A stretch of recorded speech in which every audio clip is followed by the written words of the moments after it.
Let's do a little review of point slope form.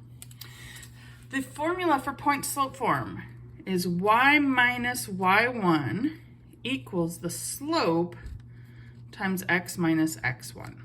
So that's the formula, but we need to know what all these mean. So x and y are the variables. We don't plug in anything for those typically. We're going to leave those as our unknowns. M is the slope, a rise over run. You might need to use the formula for slope in some of these problems. So that could be y2 minus y1 over x2 minus x1. And then the point is x1 comma y1. So that's the point that's given. So this is called point slope form because the idea is given a point that's on the line and the slope, we can find the equation. All right, so let's see what this looks like in a problem. So in this case, it says line K has an equation of y equals 5x plus 7. So that's not in point slope form, that's in slope intercept form. The y equals mx plus b, which is fine, great. Line L is parallel. So what's important to know is that parallel means same slope. Two lines are parallel if their slopes are the same. And just to review, let me just put it over here. Perpendicular lines, well, let's start with the parallel since we just did that. So parallel lines have the same slope. Perpendicular lines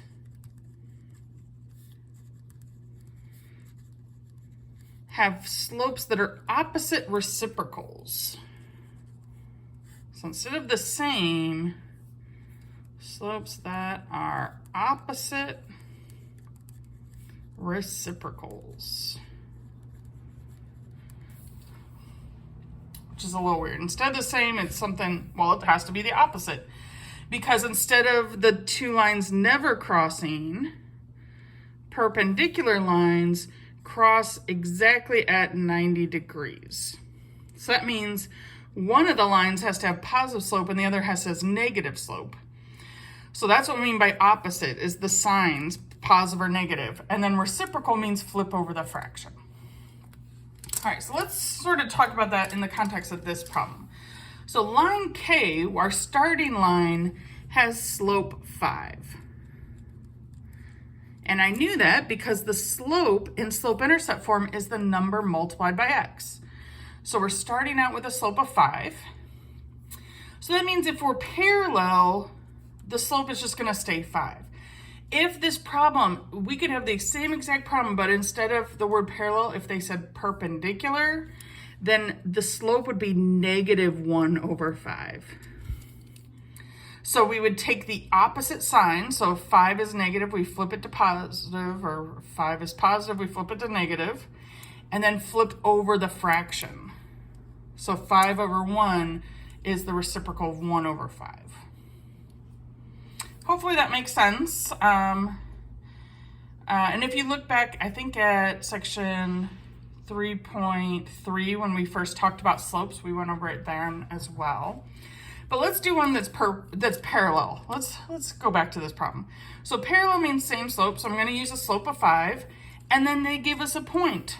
So we're just going to plug this in to y minus y1 equals slope times x minus x1.